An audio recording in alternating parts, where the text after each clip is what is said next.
आइए हम उसकी आराधना करें। यीशु ने कहा, अगर कोई शख्स मेरी खिदमत करे तो मेरे पीछे हो ले, और जहाँ मैं हूँ वहाँ मेरा खादिम भी होगा। यीशु ने कहा, अगर कोई मुझसे मोहब्बत रखे तो वह मेरी कलाम पर अमल करेगा, और मेरा बाप उससे मोहब्बत रखेगा, और हम उसके पास आएंगे और उसके साथ सुकूनत करेंगे। दुआ मांगे। आसमानी बाप, हम आपके शुक्रगुजार हैं आज के दिन के लिए जो आपने हमारे लिए ठहराया कि हम आपकी इबादत करने वाले हो सके। आज के दिन खुदावंदा, आपने मुर्दों में से जी उठकर उस पुनरुत्थान के रोज प्रभु यीशु अपने चेलों के साथ जब समय बिताया, उनको यकीन हो गया कि वो जिंदा खुदा है और वो उसके चेले हैं। आपने उनके डर को भगाया। आपका शुक्र करते हैं। आपने उनकी आंखों को खोला। धन्यवाद करते हैं खुदावंदा। पवित्र शास्त्र को समझने की आत्मा उन्हें प्रदान किया। आपका धन्यवाद करते हुए हम आपकी आराधना करते हैं, आपकी स्तुति करते हैं, और यही रीति हम अपनाए हुए हैं खुदावंदा कि मसीह के आने तक हम इसी प्रकार से प्रभु की आराधना करते रहें और हर बला मुसीबत से बचते हुए प्रभु की आशीष को प्राप्त करते रहें। आप हमारी आराधना को स्वीकार करें, हम सबों के जीवन को स्वीकार करें। हमारी बीमारियां खुदावंदा हमसे दूर हों, और प्रभु का आत्मा हम पर जुम्बिश करता रहे और हमें हर प्रकार की बीमारी से सुरक्षित रखे, और हमारे जीवन के द्वारा से प्रभु को महिमा और आदर मिले, और उसकी चंगाई का वर्णन हम प्रभु के भवन में जाकर आने वाले समय में करने पाए। यीशु ख्रिस्ट के जीवित और सामर्थ्य नाम पर मांगते हैं, सुने और कबूल करें। आमीन। हम प्रभु की महिमा में गीत गाएंगे।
की आराधना में आप सबका स्वागत है। प्रभु आप सबके परिवारों को, खानदानों को और खासकर हमारी कलीसिया को आशीष और बरकत दे। आइए हम लोग प्रातःकालीन की पुस्तक उसका 2 नंबर सेशन हम लोग शुरू करेंगे। हे प्रभु, हमारे होठों को खोल दीजिए तो हम आपकी स्तुति करेंगे। हे प्रभु, हम प्रातःकाल आपसे प्रार्थना करते हैं, आप हमारी पुकार को अवश्य सुनेंगे। परमेश्वर पिता, हमारे सृष्टिकर्ता की महिमा हो, उसके पुत्र हमारे मुक्तिदाता की महिमा हो, उसके आत्मा हमें पवित्र करने वाले की महिमा हो, जैसे आदि में थी, अब है और सदा युगानुयुग होती रहेगी। आमीन। हे सर्व सामर्थी परमेश्वर, आप पवित्र पवित्र पवित्र हैं। स्वर्ग और पृथ्वी आपके ऐश्वर्य से परिपूर्ण है। परमप्रधान में आपकी स्तुति हो। हम सर्वशक्तिमान परमेश्वर के सामने दीनता से अपने पापों का स्वीकार करें। हे परम पवित्र परम दयावान परमेश्वर, हम मानते हैं कि हमने मन, वचन और कर्म से तथा बुराई न करने के कारण आपके विरुद्ध और एक दूसरे के विरुद्ध पाप किया है। इसलिए हम प्रार्थना करते हैं कि आप हम पर दया करें और हमारे पापों को क्षमा करें। आमीन। सर्वशक्तिमान परमेश्वर और दयावान परमेश्वर हमारे सब पापों को क्षमा करें और उनसे हमें छुटकारा दें। हमें अपने जीवन को सुधारने के लिए अनुग्रह दें और पवित्र आत्मा के सामर्थ्य से हमें परिपूर्ण करें। आमीन। आइए हम परमेश्वर के वचन में से सुनेंगे। 1 पीटर चैप्टर 5 वर्स 5 to 40। यहाँ कुछ इस तरीके से लिखा है, हे नवयुग को, तुम भी प्राचीनों के अधीन रहो, वरन तुम सब के सब एक दूसरे की सेवा के लिए दीनता से कमर बांधे रहो, क्योंकि परमेश्वर अभिमानियों का सामना करता है परंतु दीनों पर अनुग्रह करता है। इसलिए परमेश्वर के बलवंत हाथ के नीचे दीनता से रहो, जिससे वो तुम्हें उचित समय पर बढ़ाए, और अपनी सारी चिंता उसी पर डाल दो, क्योंकि उसको तुम्हारा ध्यान है। सचेत रहो और जागते रहो, क्योंकि तुम्हारा विरोधी शैतान गरजने वाले सिंह की नाई इस खोज में रहता है कि किसको फाड़ खाए। विश्वास में दृढ़ होकर और ये जानकर उसका सामना करो कि तुम्हारे भाई जो संसार में हैं ऐसे ही धूप भोगते रहे हैं।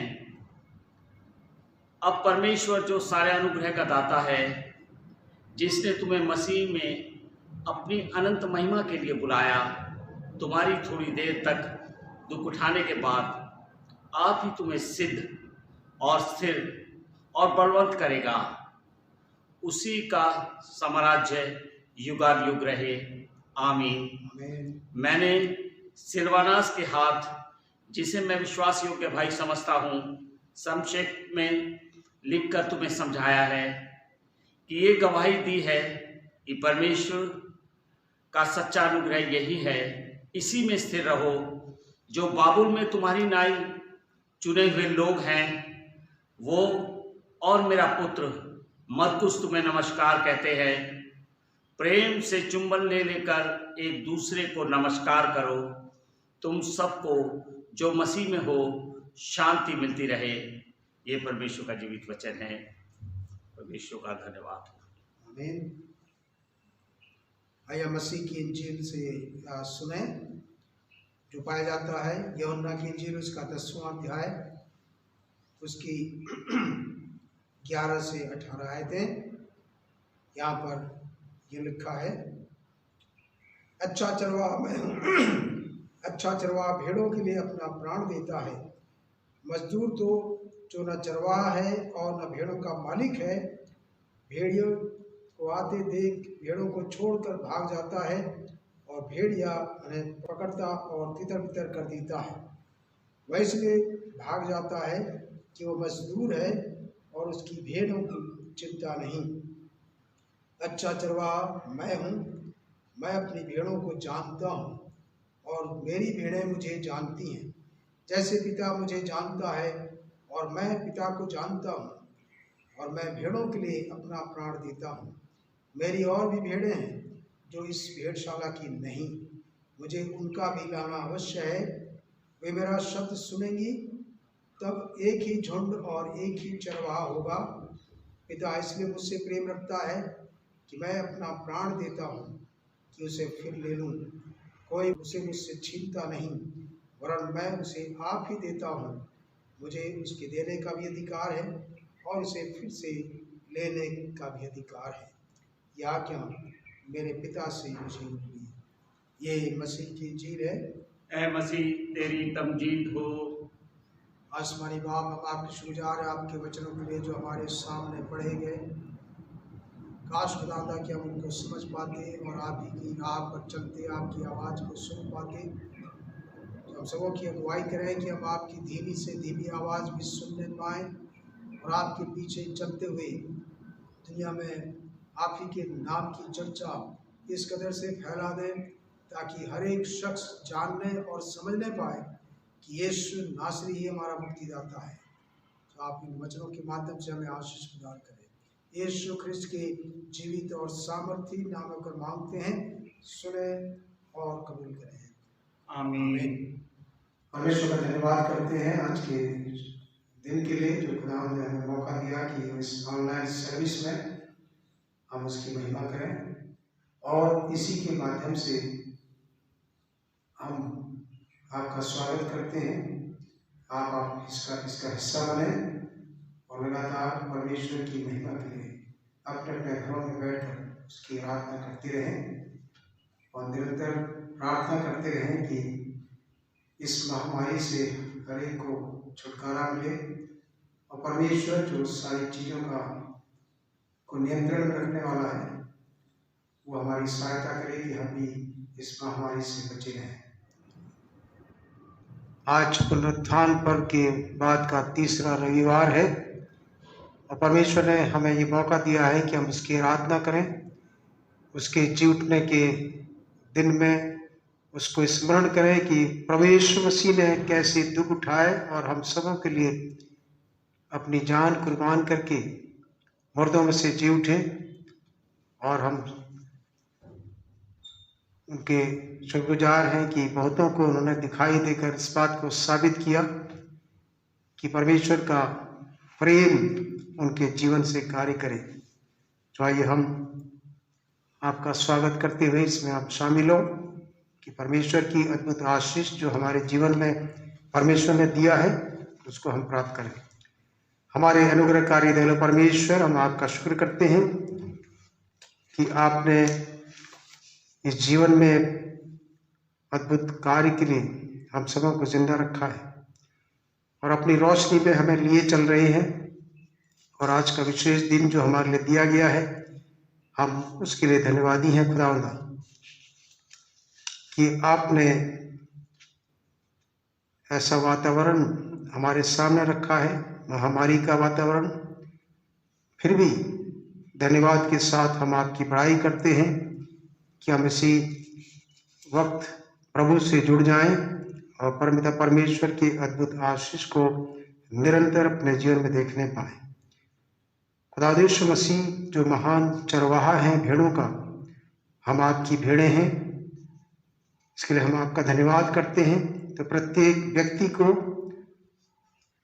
आप व्यक्तिगत नाम से बुलाते हैं और चाहते हैं कि हम आपकी आवाज़ को सुने और आपके पीछे बोलें। जो आपका अनुग्रह हम सबों पर बना रहे कि हम निरंतर आपकी आवाज़ को अपने जीवन में महसूस करें कि खुदावंद मुझे बुला रहा है, ताकि जो सेवा मुझे रात को करनी है उस सेवा को हम और भी अच्छी तरीके से प्रभु की रोशनी में करने पाए। यीशु ख्रिस्त के जीवित और सामर्थी नाम पर मांगते हैं, सुने और ग्रहण करें।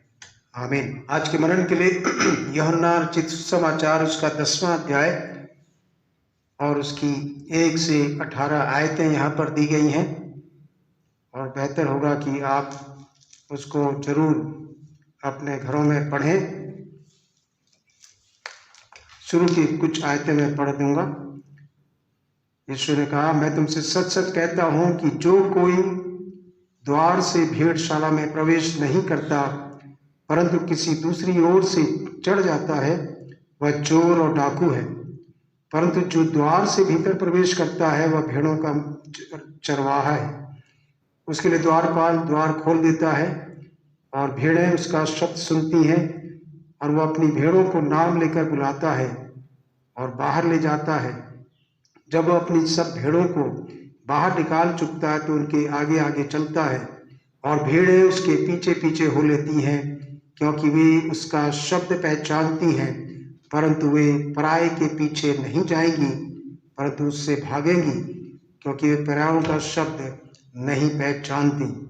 यीशु ने उनसे यह दृष्टांत कहा, परंतु वे न समझे कि वे क्या बातें जो हमसे कहता है। द्वार मैं हूँ, यदि कोई मेरे द्वारा भीतर प्रवेश करे तो उद्धार पाएगा और भीतर बाहर आया जाया करेगा और चारा पाएगा। खुदा यीशु मसीह ने यहाँ पर एक अजीब सी बात से इस अध्याय को शुरू किया है जो यूहन्ना ने यहाँ पर लिखा। और खुदा यीशु मसीह यहाँ पर कहते हैं कि जो रास्ते से होकर प्रवेश नहीं करता वो चोर और डाकू है। उनके इरादे गलत हैं और जब गलत इरादे हैं तो वो अपने पेट की खातिर, अपने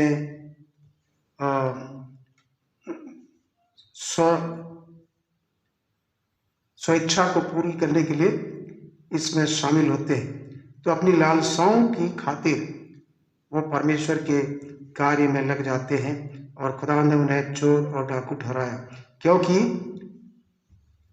वो सभी रास्ते से नहीं आते और आने वाले लोग जो सही होंगे वो सही दरवाजे से पहुंच पाएंगे। और भेड़शाला जो कि खुदा यीशु है उसके माध्यम से मैं और आप प्रवेश कर सकते हैं, क्योंकि खुदा यीशु हमारा खुद एक चरवाहा है। और खुदा यीशु मसीह मेरे और आपसे उन तमाम बातों पर को जाहिर करना चाहते हैं जो उन तमाम लोगों से बचाए जो फरीसी और शास्त्रियों की आत्मा में जीते हैं। और आजकल भी वो लोग हमारे समाज में बने हुए हैं। खुदा यीशु मसीह को यहाँ पर एक भेड़शाला कहा गया है। शब्द शेफर्ड है परंतु उसकी जो मीनिंग है वो बहुत ही फर्क है, जिसका अर्थ होता है देखने वाला या भविष्यवक्ता या नबी, जो वर्तमान और भविष्य को, आज और आने वाले कल को अच्छी तरीके से देख सकता है और उस पर विचार करने के लिए हमें तैयार कर सकता है। वो एक चरवाहा है, वो एक लीडर है और इसी वजह से वो हमारे जीवन को अपनी चरवाही में ले लेना चाहता है। तो ये शब्द जो है उन लोगों के लिए भी इस्तेमाल होता रहा है जो राजा थे, वजीर थे और दूसरे पदों पर अधिकार रखते थे। ऐसे लोगों के लिए भी ये शब्द जो ग्रीक में है वो इस्तेमाल किया गया। तो चरवाहे कुछ खास काम करते थे जिसकी वजह से मुझे और आपको इसको समझने की आवश्यकता है। और यहाँ पर 10वें अध्याय में इन्हीं चीज़ों का जिक्र किया गया है। चरवाहे अपनी भेड़ों के खाने और पीने का इंतजाम करने वाले होते हैं, क्योंकि वो एक झुंड को लेकर वहाँ से चल रहे हैं। और यदि हम भजन संहिता को पढ़ते हैं 23 अध्याय को, तो उसमें ये पाते हैं कि वो मुझे हरी हरी चराइयों में बैठाता है और मुझे सुखदाई जल के झरने के पास ले चलता है। खुदावंद ने ये कहा है कि एक चरवाहा इसी प्रकार से अपने भेड़ों के साथ संबंध बनाता है कि उन तमाम स्थानों में हमें ले जाए जहाँ पर हमारी भूख और प्यास दोनों मिटे और हमें मौका मिले खुदावंद के साथ समय बिताने का। और एक चरवाहे के जीवन में 3 काल आते हैं, सवेरे, शाम और दोपहर।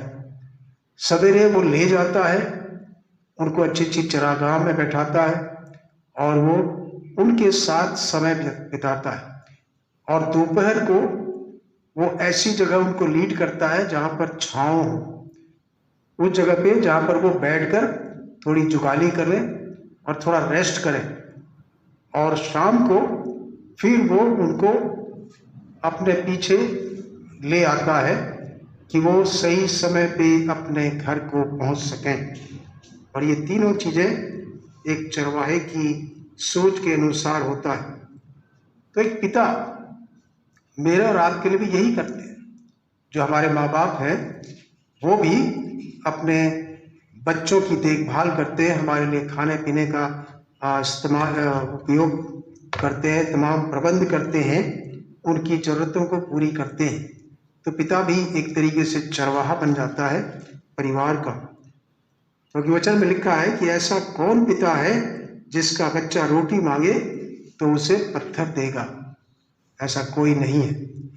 दूसरा जो काम है चरवाहे का वो हम आमोस उसके 3 अध्याय में पढ़ते हैं। भेड़ों को मौसम से और जानवरों से बचाता है। यहाँ पर जब हम पढ़ते हैं, यहोवा यूं कहता है कि जिस प्रकार चरवाहा सींग के मुंह से 2 टांगे वो कान का एक टुकड़ा छुड़ाता है, वैसे ही इजरायली लोग जो सामरिया में बिछौनों को के एक कोने व रेशमी गद्दी पर बैठा करते हैं, वे ही छुड़ाए जाएंगे। पहला शमूएल 17 अध्याय की 34 से 36 आयतों में दाऊद का वर्णन किया गया है कि दाऊद ने अपनी भेड़ों की रक्षा करने के लिए पहले ही शेरों और भालू जैसे जंगली जानवरों को मारा था और उनसे उनका निवाला छीन लिया था, क्योंकि वो भेड़ें उसकी अपनी थीं। और दाऊद ने इस बात को सिद्ध किया कि किस प्रकार से हम अपने भेड़ों की अपने पीछे चलने वालों की रखवाली कर सकते हैं। तो एक पिता भी अपने बच्चों की हिफाजत जब करते हैं तो ऐसे ही वो करते हैं और उन पर आने वाले जो संकट मंडलाते हैं खुदा उनसे उनकी रक्षा करते हैं और उस संकट को अपने ऊपर ले लेते हैं। तो एक चरवाहे का एक और भी रूप हम देखते हैं कि जो खोई हुई भेड़ें हैं उनको वापस लाना। यहेजकेल में हम इस बात को पढ़ते हैं 34 अध्याय की 11 से 12 आयतों को, क्योंकि परमेश्वर यहोवा यूं कहता है, देखो मैं आप ही अपनी भेड़ बकरियों की सुधि लूंगा और उन्हें ढूंढूंगा। जैसे चरवाहा अपनी भेड़ बकरियों में से भटकी हुई को फिर से अपने झुंड में बटोरता है, वैसे ही मैं भी अपनी भेड़ बकरियों को बटोरूंगा। मैं उन्हें उन सब स्थानों से निकाल ले आऊंगा जहां जहां वे बादल और घोर अंधकार के दिन अलग अलग तितर बितर हो गई हैं। तो परमेश्वर हमारी जिम्मेदारी लेता है कि यदि हम घोर अंधकार में पड़ गए हैं तो वो खुद हमें ढूंढेगा और अपने साथ फिर से हमें शामिल कर लेगा। और ये बड़ी अच्छी बात है कि मसीह खुदा यीशु खोई हुई भेड़ों का भी वर्णन करता है, खोए हुए सिक्के का वर्णन करता है और खोया हुआ बेटा जो बड़ाऊ पुत्र के नाम से जाना जाता है उसके बारे में जिक्र करता है कि परमेश्वर उन तमाम लोगों को एकत्र करके अपने साथ रखता है। और लूका यदि 15वें अध्याय को हम पढ़ते हैं तो ये सारे बयान यहाँ पर अच्छी तरीके से नजर आते हैं। और खासकर बड़ाऊ पुत्र का जो जिक्र किया गया है, अपने खोए हुए बेटे को वापस आने के लिए पिता कितना इंतजार करता है, कितना वो खुश होता है। और जब उसको मिल जाता है तो पिता ने अपने बेटे को अपने पास ले लिया। उसने उन तमाम पैसों की चिंता नहीं की जो उसको सौंपा गया था। उसका कोई हिसाब नहीं मांगता है, उसे ताने नहीं देता, और अपने बेटे को उसने धिक्कारा नहीं कि तुमने ये क्या कर डाला, बल्कि अपने बेटे को दोबारा अपना लेता है। तो परमेश्वर भी, यदि हम खो गए हैं, परमेश्वर के से दूर चले गए हैं, तो परमेश्वर हमारा इंतज़ार कर रहा है कि मैं और आप उसके समीप आ जाएं, क्योंकि वो मेरा और आपका प्रभु है।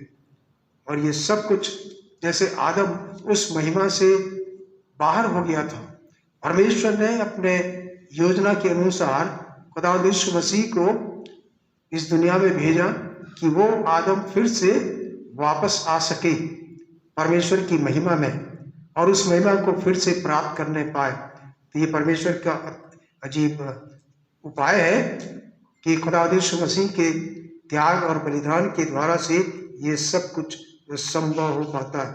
तो परमेश्वर मुझे और आपको हमेशा इसी तरीके से संभालते हुए आया है, क्योंकि वो मेरा प्रभु है और मेरा चरवाहा है।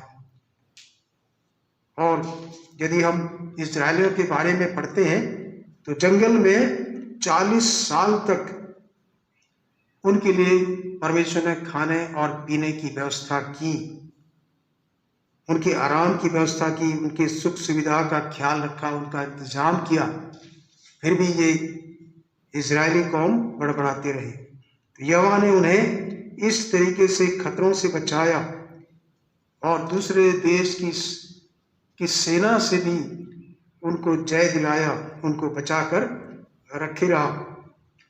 और उसके आगे हम पढ़ते हैं, इजरायली शायद जंगल में ही मर जाते क्योंकि वो उपद्रवी बन गए थे, परंतु फिर भी परमेश्वर ने उन पर दया किया, उनको संभाल के रखा और मिस्र की गुलामी से बचाकर उन्हें अपने वतन में ले आया और तमाम सल्तनत दिया, तमाम प्रॉपर्टी उनको दिया। तो परमेश्वर ऐसा हमारा चरवाहा है। और जब भी इजरायली लोग इधर उधर हो जाते थे और यहोवा कभी उनको प्यार से समझाता था और कभी डांट डपट कर उनको समझाता था, और कभी कभी इजरायलियों को दूसरे कौमों से या दूसरे राजाओं से मार खिलवाता था कि वो सुधर जाएं, ताबे में रहें, और फिर से उन्हें वापस अपने पास ले आता था। यही खुदावंद यीशु मसीह मेरे और आपके लिए करते हैं, क्योंकि वो अच्छा चरवाहा है। और इसीलिए खुदावंद यीशु मसीह को अच्छा चरवाहा बताया गया है, क्योंकि वो तमाम सुख सुविधाओं का ख्याल हमारे लिए रखते आए हैं और शैतान से बचा के आज तक हमें सुरक्षा प्रदान करते आए हैं। तो सीधी राह पे चलने वाला चरवाहा खुदावंद यीशु मसीह है, और वो हमारा नाम जानते हैं, हमारी पृष्ठभूमि जानते हैं कि हम कैसे कठिनाइयों से होकर यहाँ तक पहुँचे हैं, और आगे भी हमारे लिए वो जानते हैं कि कैसे वो और भी अधिक आशीष के भागी होंगे। तो आज हर एक मसीह एक लीडर है, और पीसी के जितने भी मेंबर होते हैं वो भी लीडर हैं, WFCS में भी लीडर होते हैं, संडे स्कूल में भी लीडर होते हैं। तो सब व्यक्ति जो कलीसियाओं में रहते हैं, काम करते हैं, अलग अलग तरीके से सेवकाई देते हैं, वो भी लीडर हैं। तो मुझे और आपको खुदावंद अपने समान बनाना चाहता है, और खुदावंद उनको भी एक मौका देना चाहते हैं जो किसी न किसी तरीके से कलीसिया में उपद्रव मचाते हैं या कोई गलत बात पर अड़ जाते हैं, तो वो भी किसी न किसी रूप में अपनी लीडरशिप दिखाते हैं। परमेश्वर उनका भी प्रभु है। और ये भी देखने में आता है कि कलीसिया में फालतू सवाल पूछने वाले भी कई होते हैं, तो वो भी किसी न किसी रूप में उस लीडरशिप को प्रकट करते हैं। और खुदा यीशु यहाँ पर खुद हमारा लीडर बनता है। तो मुझे और आपको एक अच्छा लीडर बनाना चाहता है। अच्छा लीडर वो होता है जो परमेश्वर से सम्मति प्राप्त करे और जो खुदावंद कहता है उसी प्रकार से करे, अपने मन से न करे। मनमानी यहाँ पर निरंकुशता को प्रकट करता है, और निरंकुश यदि हम हो जाते हैं तो परमेश्वर अपने उसी बड़ा जो रॉड उसके पास है, जो चरवाहे की होती है, चरवाहे की लाठी, उससे मुझे और आपको खींच लेता है कि तू गलत जा रहा है, तू इधर आ जा, तेरी सोच ठीक नहीं है। और प्रेरितों के काम में इसका बहुत अच्छा जिक्र किया गया है। तो खुदावंद यीशु को जो अच्छा चरवाहा है, जिसने दुख उठाने पर धीरज रखा और हमारे लिए अपनी जान दे दी, तो उसी प्रकार से मुझे और आपको भी इस अच्छे चरवाहे की भेड़ बनना है। और यदि मैं और आप चरवाही भी करेंगे तो ठीक इसी प्रकार से परमेश्वर के अद्भुत और नमूने के द्वारा से करेंगे कि मेरा यीशु इस प्रकार से मेरी चरवाही करता रहा, तो मैं भी इसी प्रकार से दूसरों का लीडर बनूं और परमेश्वर की सहायता से उनको मैं जीत सकूं। परमेश्वर हम सबों को इन वचनों के द्वारा से आशीष प्रदान करे। आइए हम दुआ मांगें। आसमानी बाप, हम आपका धन्यवाद करते हैं। आप अद्भुत परमेश्वर हैं और हम सभी आपकी अद्भुत संतानें हैं। विशेष हम दुआ मांगते हैं जबकि पूरी दुनिया में खुदावंदा वायरस ने अपना घर बना लिया है और लोग उससे प्रभावित होकर इस संसार को छोड़ते चले जा रहे हैं। उन तमाम दुखी परिवारों पर आपका अनुग्रह चाहते हैं। आप उन्हें संभालें और उनके जीवन को खुदावंदा बचा लें। वो भी अनंत जीवन प्राप्त करके मृत्यु को प्राप्त करें और इस दुनिया में जब तक जिंदा है आपके साथ जुड़े रहें कि प्रभु की इच्छा को हम पूरी करें, आपके लिए दुख उठाएं और एक सच्चे चरवाहे के पीछे चलते हुए बहुत सारे लोगों के लिए प्रभु जी एक आशीष का कारण खुद बनने पाए। हर एक परिवार जो आज इस संक्रमण से ग्रसित है, परमेश्वर आप अपनी दया करें, हर एक परिवार पर अपने खून का छिड़काव करें ताकि वो बचाए जाएं और इस महामारी को पूरी तरीके से कोसों दूर कर दें, ताकि आपके लोग सुरक्षित रहकर आपकी खिदमत में वो आगे बढ़ने पाए। अंत की उस समय को पहचाने कि खुदावंद अब फिर से हमारे बीच में आने वाले हैं और उसी भक्ति भाव से दीनता के साथ अपने जीवन को लगाने पाए। हम सबों का जीवन आप में छिपा हुआ है, उस जीवन को खुदावंद आप ले लें और हम सबों को अच्छी चंगाई देकर फिर से इस्तेमाल करें जब तक आप दोबारा नहीं आ जाते। आपका धन्यवाद करते हैं और आपसे निवेदन करते हैं कि हम हर प्रकार से प्रभु में आनंदित रहकर इस संकट की घड़ी में अपने आप को सुरक्षित पाएं आपकी बाहों में, और आपके साथ समय बिताते हुए दूसरों को भी खुदावंद इस महिमा में आने का मौका प्रदान करें। उन तमाम लोगों के लिए दुआ मांगते हैं जो शोकित हैं, उनके अजीज खुदावंद जब इस अंतराल में चले गए, भले ही उन्होंने उस रोग को अपने जीवन में नहीं पाया जो आज चल रहा है, पर वो कई परिवार इसी प्रकार से दुखी हैं, निराश हैं, अपने अजीजों को उन्होंने खो दिया है। कोई कैंसर से पीड़ित रहा है, कोई और दूसरी बीमारी से गया है, परंतु हम दुआ मांगते हैं खुदावंदा कि उनके गम को, उनके दुख को आप पूरी तरीके से आनंद में बदल डालें। उन्हें एक आशा है कि स्वर्गीय परमेश्वर हमारे लिए इसी मौत को दरवाजे के रूप में इस्तेमाल करता है कि हम अनंत काल के जीवन में प्रवेश करें। तो उसके लिए प्रभु यीशु हर एक को अपने साथ जोड़ के रखें ताकि हम दुखी ना हों, क्योंकि हम अपने अजीजों से फिर से मिलेंगे और फिर से प्रभु की आशीष को प्राप्त करेंगे।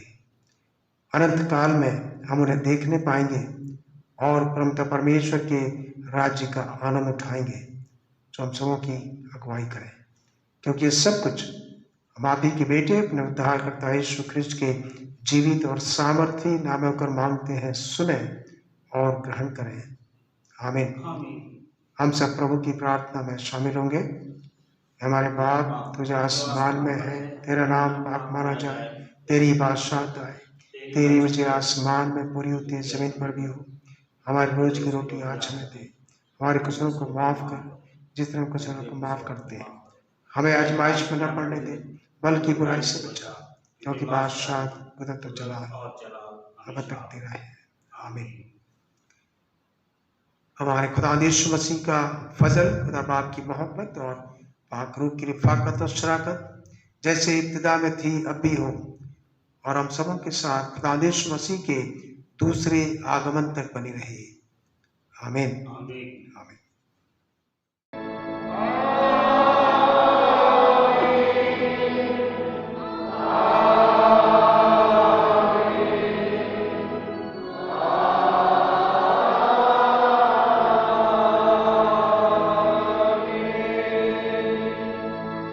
अनाउंसमेंट ये है कि खुदा ने चाहा तो आने वाले दिनों में यदि गवर्नमेंट अलाउ करती है तो फिर से हम अपनी इबादत को शुरू कर पाएंगे, पर मुझे ऐसा नहीं लगता कि ऐसा होगा।